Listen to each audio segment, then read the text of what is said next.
Би өнөөдөр таргаа бүрж байна.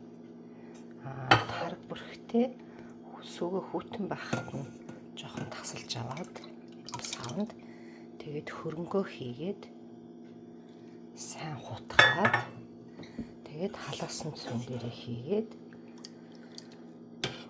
жоохон ингээд хутгаад тэгэл таглаад дулаахан газар байлгачихна.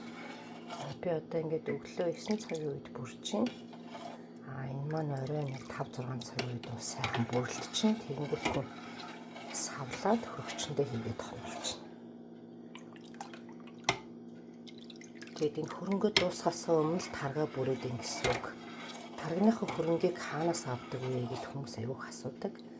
Тэгээд энэ бүрсэн таргаа дуусгахаас нь өмнө л жоохон хөрөнгө тарг үлдэнгүүт нь тэрүүгээрээ дараагийнхаа таргийг шинэ таргаа ингээ бүрээл тэгэл үргэлжлүүлээд байна гэсэн үг.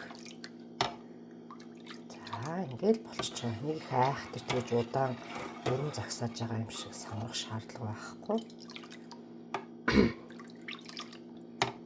Ингээл болоо. Тэгээ сайхан дулаахан газар сайн хучаад тэгээ тавьчихна.